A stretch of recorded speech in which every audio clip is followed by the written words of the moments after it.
پہلا سوال ایک اسپیشل سوال ہے ذوالحجہ کے حوالے سے. سوال ہے علی بھائی السلام علیکم. وعلیکم السلام ورحمۃ اللہ وبرکاتہ. پلیز یوم عرفہ 9 ذوالحجہ کے روزے کی فضیلت کے حوالے سے کچھ احادیث ہوں تو بتا دیں، اور یہ بھی واضح کر دیں کہ یہ روزہ سعودیہ کی تاریخ کو دیکھ کر رکھا جائے گا یا اپنے اپنے ملکوں کے چاند دیکھ کر. کیونکہ ایک لال رومال والے مولانا صاحب نہ ہی پہ گئے لال رومال والے، ٹھیک ہو گیا جی، ٹھیک ہے جی، انہوں نے فرمایا ہے کہ چونکہ یہ یوم عرفہ کا روزہ ہے اس لیے سعودیہ کے ساتھ رکھیں گے. ظاہر ان کو یہی کہنا چاہیے کیونکہ میدان عرفات تو سعودیہ میں ہے، انڈیا پاکستان میں نہیں ہے. اچھا، یہ انہوں نے دلیل دی ہے، شرعی دلیل. تو جواباً عرض کیا ہے کہ نہ میں وہابی نہ میں بابی، میں ہوں مسلم علمی کتابی. نہ ہم سو کالڈ وہابی ہیں، کوئی علمی بات کرے اسے کہتے ہیں یہ وہابی ہو گیا، اور نہ ہم بابی ہیں بابوں کے ماننے والے، بابوں کا جھوٹا دفاع کرنے والے، بلکہ ہم تو علمی کتابی مسلم ہیں. تو اس کرٹیکل ایشو کو میں نے آلریڈی ڈسکس کیا ہے. مسئلہ نمبر 52 قربانی سے متعلق 17 فقہی احکام و مسائل. اہل سنت پاک.com پہ میرا لیکچر تقریباً کوئی 4-5 سال پہلے ریکارڈ ہوا تھا. اس میں جہاں اور کریٹیکل ایشوز میں نے ڈسکس کیے تھے، اس کو بھی اس میں ڈسکس کیا ہوا ہے آلریڈی. بہرحال میں اس سوال کا ریگارڈ کرتے ہوئے اور جو نئے نئے فتنے اٹھتے ہیں ان کو ایڈریس کرنے کے لیے اس کا جواب تفصیل کے ساتھ دے دیتا ہوں. میرے بھائیو، صحیح مسلم میں اوپر تلے مسلسل کنزیکٹیو 4 احادیث ہیں، 4 طرق.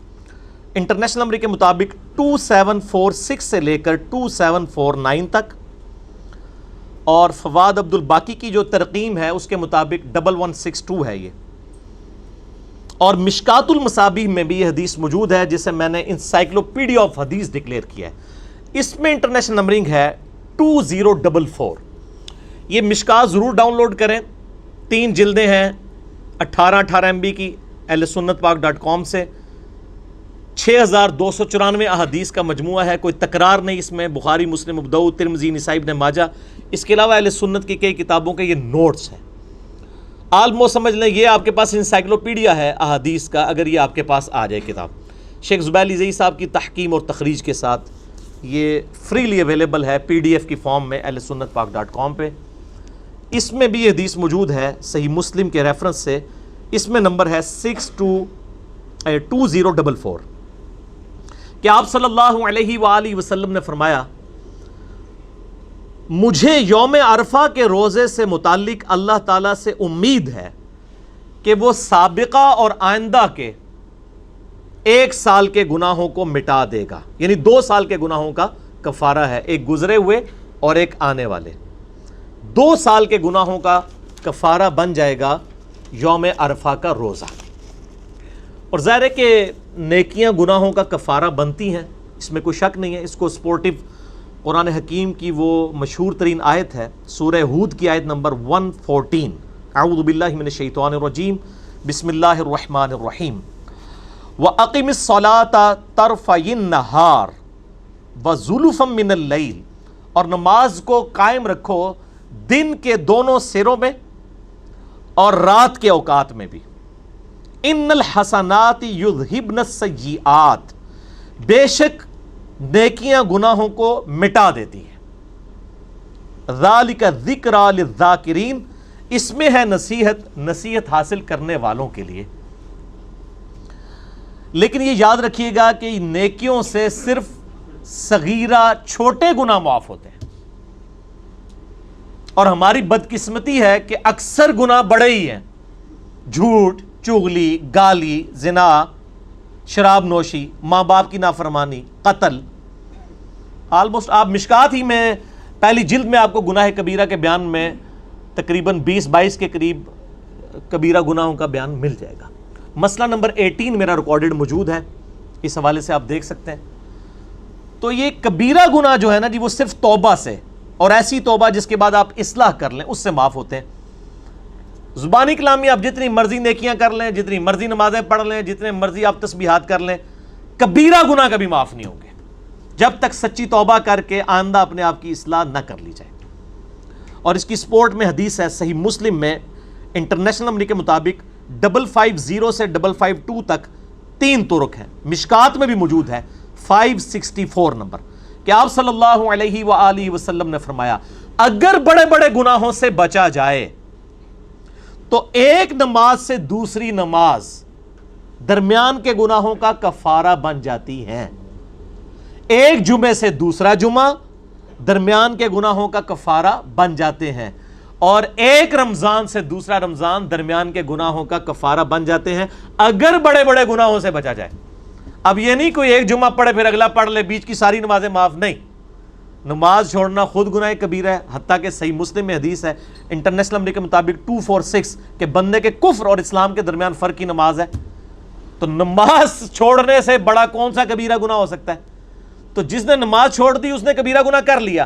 اب ایک جمعے سے دوسرا جمعہ درمیان کے گناہوں کا کفارہ نہیں بنے گا، نہ ایک رمضان سے دوسرا Ramzan. Point to be noted. تو نیکیاں صرف چھوٹے گناہوں کے معاف ہونے کا سبب بنتی ہیں اور وہ نمازوں سے بھی معاف ہو جاتے ہیں. باقی فکر آخرت کے حوالے سے میں اپنے 2 لیکچرز آپ کو ریکمینڈ کروں گا. مسئلہ نمبر 146 ہے موت سے پہلے توبہ کی ضرورت اور قیامت کے دن کا ہولناک منظر. اور دوسرا ہے مسئلہ نمبر 196، یہ 146 وہ 196، کاش میں دنیا میں واپس جا سکتا. یہ اس لیکچر کا عنوان ہے. یہ آپ سن لیں انشاءاللہ تعالی. امید ہے فکر آخرت کے حوالے سے بینیفیشری ہوں گے. یہ میرے بھائیوں، یہ بتانے کا مقصد یہ تھا کہ یوم عرفہ جو 2 سال کے گناہوں کا کفارہ بنتا ہے اس کا روزہ، تو اس سے مراد چھوٹے گناہ ہیں، بڑے گناہ نہیں اس سے معاف ہوں گے. ٹھیک ہو گیا. اب رہا مسئلہ 9 ذی الحجہ یا یوم عرفہ، یہ سعودیہ کے مطابق روزہ رکھا جائے گا یا دوسرے ملکوں کے مطابق؟ اس کو ٹیکنیکلی سمجھیں آپ. میں نے 3 چھوٹے چھوٹے پوائنٹس لکھے ہیں. علمی پوائنٹ نمبر 1، صحیح بخاری اور مسلم کی متفق علیہ حدیث ہے. بخاری میں 1988، مسلم میں 2632 اور انسائکلوپیڈیا آف حدیث میں 2042. یہ بھی مشکات میں موجود ہے کہ آپ صلی اللہ علیہ وآلہ وسلم جب حج کے لیے تشریف لے گئے تو یوم عرفہ کے روزے میں صحابہ کرام میں اختلاف ہوا تو کہ بھئی آپ صلی اللہ علیہ وآلہ وسلم نے یوم عرفہ کا روزہ خود رکھا ہوا ہے کہ نہیں، کیونکہ آپ تو حج کر رہے تھے. تو آپ صلی اللہ علیہ وآلہ وسلم کو ایک دودھ کا پیالہ پیش کیا گیا، آپ نے وہ اعلانیہ نوش فرما لیا، جس سے سب کو یہ پتا چل گیا کہ آپ صلی اللہ علیہ وآلہ وسلم نے یوم عرفہ کے دن روزہ نہیں رکھا ہوا تھا.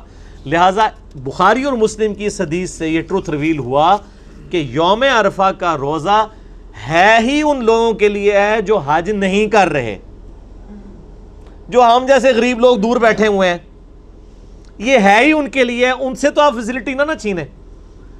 حاجیوں کے اوپر تو روزہ ہی نہیں ہے کیونکہ خلاف سنت ہو جائے گا. آپ صلی اللہ علیہ وآلہ وسلم نے یوم عرفہ کا روزہ حج کے دوران نہیں رکھا.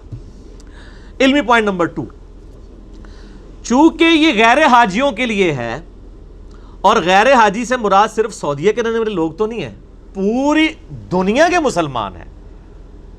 دنیا کے 7 بر اعظموں میں رہنے والے کم و بیش 1.5 ارب کے قریب 1.5 بلین مسلمز کے لیے یہ فیسلٹی ہے کہ وہ یوم عرفہ کا روزہ رکھ کر 2 سال کے صغیرہ گناہوں کا کفارہ بنوا سکتے ہیں. تو یہ فیسلٹی ان سے نہ چھینی جائے.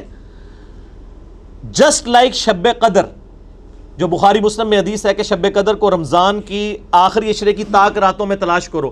اس میں تو کبھی کسی نے نہیں سوال کیا کہ جی چونکہ قرآن پاک تو سعودیہ میں نازل ہوا تھا تو سعودیہ کی طاق راتیں دیکھنی چاہیے. یہ کسی کو گمان بھی نہیں ہوا. سب لوگ یہی کہتے ہیں جی اپنے اپنے ملک میں طاق راتیں دیکھیں. آپ کے لیے وہ شب قدر بنے گی، ان کے لیے وہ بنے گی. تو یوم عرفہ 9 ذی الحجہ، اگرچہ یوم عرفہ کا دن تو اسپیسیفکلی میدان عرفات کے لیے ہے، لیکن وہ 9 ذی الحجہ کا دن باقی پوری امت کے لیے تو ان کے چاند کے مطابق ہی ہوگا. مون سائٹنگ کے اوپر میرا ایک علیحدہ سے کلپ بھی آپ وہ دیکھ لیں. میں آج اس طرف نہیں جا رہا. مون سائٹنگ انجینئر محمد علی مرزا لکھیں تو وہ کلپ کھل جائے گا آپ کو انشاءاللہ. اس حوالے سے اور چیزیں بھی کلیئر ہو جائیں گی. تو یہ کہنا کہ جی چونکہ اس کا نام یوم عرفہ ہے تو عرفات میں جب حاجی ہوں گے وہ والا دن بنے گا تو پھر اس کے اوپر میرا الزامی جواب، پھکی والا جواب، اینٹی وینم یہ ہے کہ پھر شب قدر بھی وہیں ہونی چاہیے جہاں پہ قرآن نازل ہوا ہے. انڈیا پاکستان میں تو قرآن کو نہیں نازل ہوا. تو ایک فیسلٹی تھی اللہ تعالیٰ نے دی. علمی پوائنٹ نمبر 3، اگر کوئی بندہ کتاب و سنت کے دلائل پہ بات نہ مان رہا ہو پھر اس کو کیا دینا چاہیے؟ پھکی. نہ میں وابی نہ میں بابی، میں ہوں مسلم، علمی کتابیں. پھکی سے مراد الزامی جواب، ہومیوپیتھک آنسر. ٹھیک ہے جی، یعنی اسی ہومیوپیتھک علاج یہی ہے نا کہ آپ نے اسی اصول اور مبادی کے اوپر علاج کرنا ہے. تو وہ ہمارے ڈاکٹر عمر صاحب گلا کرتے ہیں آپ اس کو اینٹی وینم کے ساتھ ایک دفعہ ہومیوپیتھک بھی کہہ دیا کریں. تو ہومیوپیتھک ویسے یہ میٹھا نہیں ہوتا آنسر، ہوتا بڑا کڑوا ہے. تو میں نے اسے پنجابی میں رکھا ہوا ہے پھکی، اور سائنٹیفک لینگویج میں اینٹی وینم، یعنی کوبرا سانپ کے وینم کا علاج اسی کے زہر سے، اینٹی وینم سے ہوتا ہے. الزامی جواب، فلسفیکل آنسر، کہ میرے بھائیو آج سے 50-60 سال پہلے تک، آج کیا ہے 19 اگست 2018، آج سے 50-60 سال پہلے تک کیا ہمیں یہ بات معلوم ہوتی تھی کہ یوم عرفہ کس دن اور کس تاریخ کو آئے گا سعودیہ میں؟ کیونکہ نہ کیبل نیٹ ورک تھا، نہ سیٹلائٹ کوئی ذریعہ تھا، نہ کوئی انٹرنیٹ تھا. تو ان 60 سالوں سے پہلے جو 1300 سال تک مسلمان ہیں، 1350 سال، کیا وہ اس فضیلت سے پھر محروم رہے نا؟ اور یہ 50-60 سال کی نئی جنریشن، نئی پود، یہ اس کے لیے حدیث تھی. تو نبی صلی اللہ علیہ وآلہ وسلم نے ارشاد فرما کے جاتے کہ جو یوم عرفہ کی میں فضیلت بتا رہا ہوں نا، صرف یہ مکے کے لوگوں کے لیے ہے، یا پھر 1400 سال کے بعد جب سیٹلائٹ کا معاملہ ہوگا اس وقت جو مسلمان آئیں گے ان کے لیے، وچ 1400 سال دے جتنے مسلمان ہیں انہوں نے روزہ رکھنے کی ضرورت ہی کوئی نہیں. پکی کوئی پتہ نہیں تھا نا. آج یہ جو بیٹھ کے کہہ رہے ہیں وہ تو سعودیہ کی تنخواہیں حلال کر رہے ہیں نا، چونکہ سعودیہ میں بیٹھے ہوئے اس لیے بات کر رہے ہیں. ان سے پوچھیں کہ آپ 50 سال پہلے سعودیہ میں بیٹھے ہوتے، یہاں تو ہمیں پتہ ہی نہیں چلتا. ایون سعودیہ کے پورے سعودیہ کے اندر نہ پتہ چلتا کہ جی مکے مدینے میں کس وقت چاند نظر آ رہا ہے. تو ہر لوگ اپنی رویت کو دیکھتے ہیں نا. تو یہ رویت ہلال کا جو مسئلہ ہے، مون سائٹنگ کا، یہ الگ سے میں نے ایڈریس کیا ہوا ہے. آپ یوٹیوب پہ جا کے لکھیں، وہاں پہ میں نے اس کے دلائل بھی دیے ہیں. میں آج اس ڈیٹیل میں نہیں جا رہا. تو 1400 سال سے امت محروم نہیں ہے، اصل میں آپ عقل سے محروم ہیں، کامن سینس سے محروم ہے. Common sense is not so common. Common sense اس کا نام ہے لیکن یہ اتنی کامن نہیں ہوتی، ہر بندے میں نہیں ہوتی. تو یہ چیز سوچیں کہ آپ امت کو محروم نہ کریں. اور یہ لال رومال والے جو بھائی صاحب ہیں، ان کے جو یہاں پہ بڑے بزرگ ہیں نا، وہ تو مانتے تھے. شیخ زبیر لزئی رحمہ اللہ تعالی المتوفا 1435 ہجری بمطابق 9 نومبر 2013، مجھے خود انہوں نے ایک دفعہ فون کیا. مجھے کہتے ہیں علی بھائی یہ جو عاشورہ کا روزہ ہے پاکستان کے مطابق رکھنا چاہیے یا سعودیہ کے مطابق، اور یوم عرفہ کا؟ تو میں نے کہا شیخ صاحب یہ تو مطلب جینون بات ہے. یہ میں نے دلائل ان کے سامنے رکھے کہ یہ ان کے تحت تو مطلب پاکستان کے مطابق ہی رکھنا چاہیے. تو مجھے کہنے لگے یار یہ اہل حدیث بیوقوف ہیں، پتہ نہیں یہ کیوں اس طرح کی باتیں کرتے ہیں. پھر دیوبندی ان کو کہتے ہیں ان میں فقہ کی کمی ہے، تو واقعی صحیح کہتے ہیں، پھر ان کے اندر سمجھ بوجھ کی کمی ہے. تو میرا بھی خیال یہی ہے کہ پاکستان کے مطابق رکھنا چاہیے. اور یوم عرفہ پہ تو انہوں نے مقالات میں یا جو فتاوی علمیہ اس کے اندر فتویٰ بھی لکھ دیا ہوا ہے کہ آپ پاکستان کے مطابق جو ہے وہ عاشورہ کا 10 محرم کا روزہ رکھیں گے. اور اس وقت جو بہت بڑے ایک عالم دین ہیں عبدالستار حماد صاحب اہل حدیث کے، ٹھیک ہے، یعنی ٹاپ آف دا لسٹ، یعنی آپ سمجھیں مفتیوں میں سے ہیں وہ. انہوں نے بھی باقاعدہ فتویٰ یہ لکھا ہے کہ جو شخص جہاں پہ رہ رہا ہے اس کی چاند کی رویت کا اعتبار ہوگا. یعنی پاکستان والے پاکستان کے مطابق 9 ذوالحجہ کو روزہ رکھیں گے. آپ اس کا نام چاہے یوم عرفہ رکھ لیں، وہ نام سے کوئی فرق نہیں پڑتا کہ یوم عرفہ آ گیا تو اب وہ عرفات کے مطابق ہوگا، وہ اصل میں 9 ذوالحجہ ہے. ٹھیک ہے. اور انڈیا والے انڈیا کے مطابق، یورپ والے اس کے مطابق. اب یورپ اور امریکہ میں رولا بن جاتا ہے چاند کا، وہاں پہ چاند چونکہ نظر نہیں آتا، پھر وہ اجتہاد کر لیں، جو ان کو قریب ترین علاقہ لگتا ہے وہ اس کو فالو کر لیں. ویسے عموماً یہی ہے کہ یورپ میں اور امریکہ میں جو پاکستانی ہے نا بریلوی، وہ پاکستان کو فالو کر رہے ہوتے ہیں، اور پاکستان کے دیوبندی اور اہل حدیث جو ہے سعودیہ کو فالو کر رہے ہوتے ہیں. اور دونوں بغیر دلیل کے ہی کر رہے ہوتے ہیں، وہ ضد میں ہی کر رہے ہوتے ہیں. اور یہ یعنی ان کا کوئی اجتہاد اس طرح نہیں ہوتا کہ کوئی علمی ہوتا ہے، وہ انہوں نے ایک ضد بنائی ہوئی ہے اپنی ایک تفریح کرنے کے لیے. تو وہ یہ اجتہادی معاملہ ہے، وہ اپنا دیکھ لیں. اگر چاند ان کو وہاں پہ نظر نہیں آتا تو میرا تو خیال ہے کہ اگر چاند نظر نہ آئے پھر سب سے بہتر ہے کہ مون کیلنڈر کو فالو کر لیا جائے جو یعنی میتھمیٹیکلی کیلکولیٹ کیا جاتا ہے، وہ زیادہ بہتر ہے بجائے جھگڑے میں پڑھنے کے. اچھا، اور اس کے علاوہ بھی ایک دوسری پھکی ہے. ایک پھکی سے کام موک نہیں گیا، ایک تے پھکی سی نا کہ 40-50 سال پہلے تک تو لوگ بدل. ایک اور پھکی یہ ہے کہ اس وقت بھی دنیا میں کئی ملک ایسے ہیں کہ جس وقت سعودیہ میں دن ہوتا ہے نا وہاں پہ رات ہوتی ہے، تو اتنے تک قیامت تک یوم عرفہ نہیں آنا. پھر ٹھیک ہو گیا. نام ہے وابی، نام ہے وابی، میں ہوں مسلم علمی کتابی. اور علمی کتابی بات کا کوئی مقابلہ کر سکتا ہے؟ ایون امریکہ میں بھی، یعنی جب سعودیہ میں دن ہوتا ہے امریکہ میں رات ہوتی ہے. ہوں کس طرح کنو پکڑ کے یوم عرفہ پیچھے لے گیا ہوگے؟ یہ تو ہو ہی نہیں سکتا. امریکہ میں بھی آپ دیکھ لیں کہ ملینز آف مسلمز موجود ہیں، آپ ان کو محروم کریں گے؟ تو جعلی چیز جعلی ہوتی ہے بھائی. ہر ایک اپنے علاقے کے مطابق دیکھے گا، اسی کو فالو کرے گا. اس میں آپ کو ایک لطیفہ سناؤں، اوریجنل لطیفہ. ہمارے لطیفے جعلی نہیں ہوتے، اوریجنل ہوتے ہیں. اور میرے پرسنل ایکسپیرینسز، تقریباً 5-6 سال پہلے کی بات ہے. میں اسلام آباد میں ایک مسجد ہے G10 کے اندر، توحید مسجد، اہل حدیث کی ہے. وہاں پہ ایک اہل حدیث اسکالر ہیں خلیل الرحمان چشتی صاحب، بہت علمی شخصیت ماشاءاللہ. جماعت اسلامی سے تعلق ہے ان کا. ویسے عقیدہ وائز وہ بڑے سخت قسم کے کٹر سلفی اہل حدیث ہیں. اور جماعت اسلامی کی جو صوبائی شورا ہے نا اس کے ممبر بھی ہیں وہ. ان کی کئی کتابیں PhD لیول کے اوپر بھی پڑھی جاتی ہیں علم حدیث سے ریلیٹڈ. شیخ زبیر صاحب بھی ان سے بڑی محبت کرتے تھے، اور وہ شیخ زبیر صاحب کو بڑا یعنی بزرگ مانتے ہیں حدیث کی فیلڈ میں. تو میرے ان کے ساتھ کافی گپ شپ رہی ہے. قرآن کے حوالے سے بھی انہوں نے قرآن کا نظم جلی اتنی موٹی کتاب لکھی ہے. ڈاکٹر سراج صاحب کا بیان القرآن نا پورا آپ سمجھ لیں تصویروں کی شکل میں نا انہوں نے ریٹن فارم میں لے ہیں، جس پہ ڈاکٹر سراج صاحب نے خود تقریر لگائی ہے اور اس کی تعریف کی ہے. بڑی پیاری شخصیت ہے. دنیاوی طور پہ پڑھے لکھے لوگ یعنی آدمی ہیں. بیالوجی کی فیلڈ میں انہوں نے MS کی ہوئی ہے، امریکہ سے پڑھے ہوئے ہیں اور وہاں پہ پڑھاتے رہے ہیں.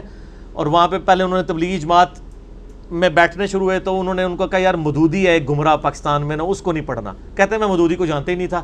تو میں نے اپنے دوست کو اس زمانے میں کتنے $1000 بھجوائے کہ مودودی صاحب کی ساری کتابیں مجھے بھجواؤ. تو کہتے ہیں میں نے ساری پڑھی تو مجھے پھر دین کی سمجھ آئی، پھر میں دین کی طرف لگ گیا. پھر سعودیہ گئے، وہاں پہ عربی جا کے سیکھی، اور عربی ایسی سیکھی ہے کہ اب عربیوں کو عربی پڑھاتے ہیں. وہ وہاں پہ بھی پڑھاتے رہے، یہاں پہ بھی آگے ماشاءاللہ. اللہ نے ان کو بہت ملکہ دی ہے اس حوالے سے، پڑھے لکھے لوگوں تک ان کی دعوت پہنچی ہے. خلیل الرحمان چشتی، نام چشتی ہے، نام نہیں انہوں نے چینج کیا، نام وہی رکھا ہوا ہے. تو خلافت و ملوکیت کے حوالے سے بھی ان کو ساری چیزیں کلیئر ہیں ماشاءاللہ. حسینی منہج کے ہیں ماشاءاللہ تعالیٰ، کیونکہ ظاہر ہے انہوں نے مودودی صاحب کو پڑھا اور بڑے انٹلیکچوئل ہیں. اور اہل حدیثوں میں جو ناسبی ٹائپ یزیدی لوگ ہیں نا ان کی فل کلاس لیتے ہیں وہ خلیل الرحمان چشتی صاحب. تو وہ میں ان کے پاس بیٹھا ہوا، میرے دوست بھی تھے حافظ جعفر صاحب، وہ بھی پاس بیٹھے تھے. تو بائی چانس اگلا دن جو ہے نا یوم عرفہ تھا سعودیہ کا، ہمارا تو ایک دن بعد آتا ہے نا. تو کسی کا نا ان کو فون آ گیا کہ شیخ صاحب روزہ جو ہے وہ سعودیہ کے مطابق رکھیں یا پاکستان کے مطابق. انہوں نے کہا جی وہ تو یوم عرفہ تو سعودیہ میں ہوتا ہے، آپ سعودیہ کے مطابق رکھیں. فون بند ہو گیا. میں نے کہا اگر آپ اجازت دیں تو میں بھی کچھ عرض کروں. آج ہوتا تو میں کہتا سر میں عرض کروں کہ نام ہے وابی، نام ہے بابی، میں ہوں مسلم علمی کتابی. اس وقت یہ چیز مارکیٹ میں نہیں آئی ہوئی تھی. تو میں نے کہا سر میں عرض کروں. میں نے ان کو یہ دونوں دلائل رکھے کہ آج سے 50-60 سال پہلے کیسے پتہ چلتا ہوگا انڈیا والوں کو کہ اور پاکستان والوں کو اور بنگلہ دیش افغانستان والوں کو کہ سعودیہ میں یوم عرفہ کب ہے. کہتے ہیں یار یہ تو میں نے سوچا نہیں کبھی. اور دوسرا میں نے کہا جی دنیا میں کئی ملک ہیں، آپ تو اتنے ملک پھیرے ہوئے ہیں جہاں پہ تو مطلب سعودیہ میں دن ہوتا ہے وہاں پہ رات ہوتی ہے. تو نا وہ ڈھیلے پڑ گئے نا. کہتے ہیں ہاں یار آپ کی بات بھی ٹھیک ہے، بال دیکھ لیتے ہیں اس میں جس طرح کر لیں. تھوڑی دیر بعد ایک فون اور آ گیا ان کو، اس نے بھی وہی مسئلہ دوبارہ پوچھا. تو ہوں شیخ صاحب ٹلے ہوئے گئے. کہتے ہیں دیکھ لیں اجتہادی مسئلہ ہے، جس طرح بھی کر لیں آپ. پہلے 5 منٹ پہلے وہ کہہ رہے تھے جناب نہیں سعودیہ والا. اسی لیے میں کہتا ہوں کہ آئی لو اہل حدیث ابو آل اسکول آف تھاٹس. میں اہل حدیث کو باقی تمام مکاتب فکر سے زیادہ محبوب رکھتا ہوں کہ جب ان کے سامنے دلائل رکھے جاتے ہیں فوراً رجوع کر لیتے ہیں. اب یعنی ان کے لیے پاس کچھ لوگ بھی بیٹھے تھے، انہوں نے اسی نشست میں دوسرے فون کے اوپر رجوع کر لیا. تو اتنا جگرا باقی لوگوں میں بھی ہونا چاہیے. پاکستان میں انشاءاللہ 21 اگست 2018 کو یعنی پرسوں منگل کے دن 9 ذوالحجہ 1439 ہجری ہوگا، یعنی ہم نے پرسوں روزہ رکھنا ہے۔ اور جو سعودیہ کے رہنے والے لوگ ہیں، عرب ممالک کے، ان کا چونکہ چاند ہم سے ایک دن پہلے نظر آیا تھا، ان کا کل یعنی منڈے والے دن 20 اگست 2018 کو یوم عرفہ والا روزہ بنے گا۔ ٹھیک ہو گیا جی؟ میرے بھائیو، ذوالحجہ کے حوالے سے چند ایک ضروری باتیں میں ضمناً عرض کر دوں کہ صحیح مسلم میں اوپر تلے 3 حدیثیں ہیں انٹرنیشنل نمبر کے مطابق 5117 سے 512 تک، اور مشکات میں بھی موجود ہے 1459، اور فواد عبد الباقی والی جو مسلم کی ترکیم ہے نا اس میں 1977 ہے۔ یہ فواد عبد الباقی نے بڑا مسئلہ خراب کیا ہے، مکتبۃ الشاملہ میں بھی چل رہا ہے۔ وہ جب ایک طرح کے مختلف احادیث کے طرق آتے ہیں نا تو وہ سب کو ایک نمبر دے کے بٹوں کی نمبرنگ چلاتے ہیں۔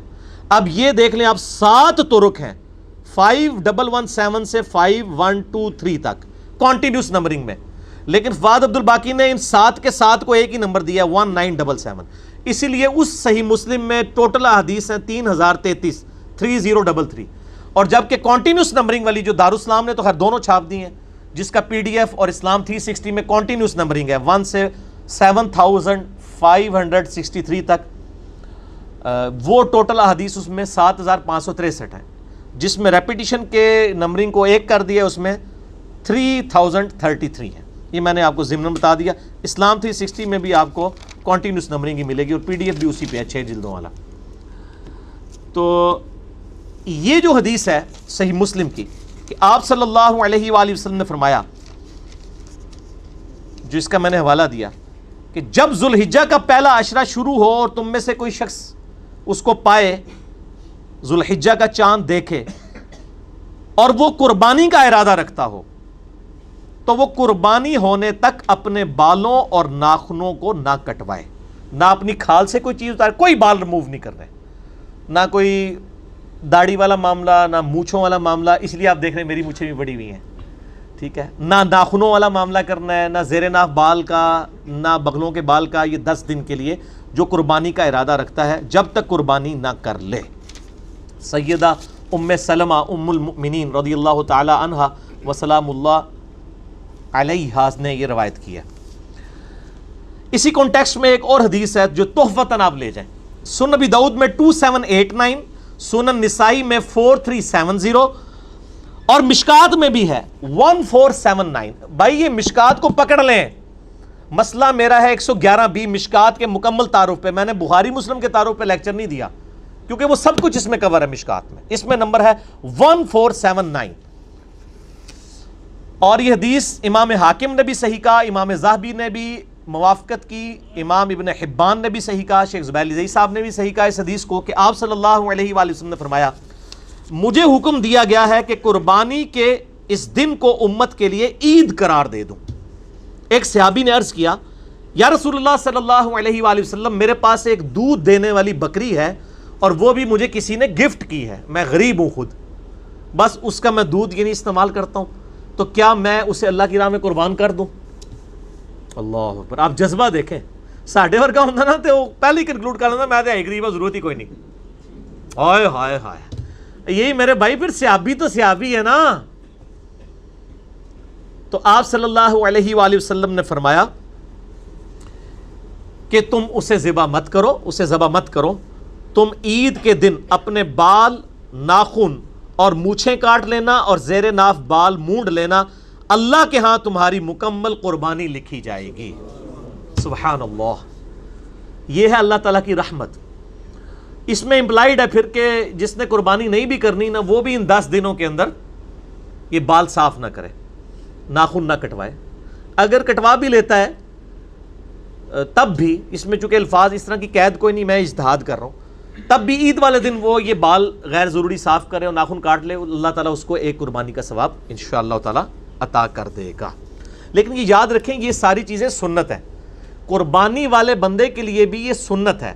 اگر اس نے غلطی سے بال کاٹ لیے یا جان بوجھ کے بھی کاٹ لیے تو وہ حرام کا مرتکب نہیں ہوگا، نہ دم واجب ہوگا۔ مجھے تو لوگ ای میلز پہ یہ بھی پوچھ رہے ہوتے ہیں کہ دم تو نہیں واجب ہو جائے گا، ایک قربانی دینے میں ایک اور قربانی دیڑی پہ آ جائے۔ وہ دم والا معاملہ جو ہے وہ احرام کی حالت میں حاجیوں کے لیے ہوتا ہے، یہ ان کی حاجیوں کی صرف نقل اتاری گئی ہے، ان کے ساتھ مشابہت پیدا کی گئی ہے، اس وجہ سے ایک ثواب والا کام ہے، اگر کوئی مطلب نہیں کرتا گنہگار نہیں ہوگا۔ ایک اور تحفہ لے لیں، صحیح بخاری میں حدیث ہے، انٹرنیشنل نمبر کے مطابق 969، ابن عباس رضی اللہ تعالیٰ عنہما کہتے ہیں کہ نبی صلی اللہ علیہ وآلہ وسلم نے فرمایا اللہ تعالیٰ کو ان 10 دنوں میں، یعنی یہ جو پورا عشرہ ہے یکم ذوالحجہ سے 10 ذوالحجہ تک، ان 10 دنوں میں کیے گئے اعمال سے بڑھ کر کوئی عمل نہیں ہے۔ ایک صحابی نے عرض کیا یا رسول اللہ صلی اللہ علیہ وآلہ وسلم کیا اس میں نیکیاں کرنا جہاد سے بھی افضل ہے؟ تو آپ صلی اللہ علیہ وآلہ وسلم نے فرمایا ہاں، اللہ کی راہ میں جہاد کرنے سے بھی افضل ہے، سوائے اس شخص کے کہ جو جان اور مال لے کر اللہ کے حضور جہاد کے لیے گیا اور وہ زندہ سلامت واپس نہ آیا، نہ اس کی جان واپس آئی نہ مال، سب کچھ ہی لٹ گیا، صرف وہ شخص فضیلت میں آگے سے بڑھے گا، صرف جہاد کرنے والا بھی ان 10 دنوں میں نیکیاں کرنے والے سے بڑھ نہیں سکتا۔ صحیح بخاری 969۔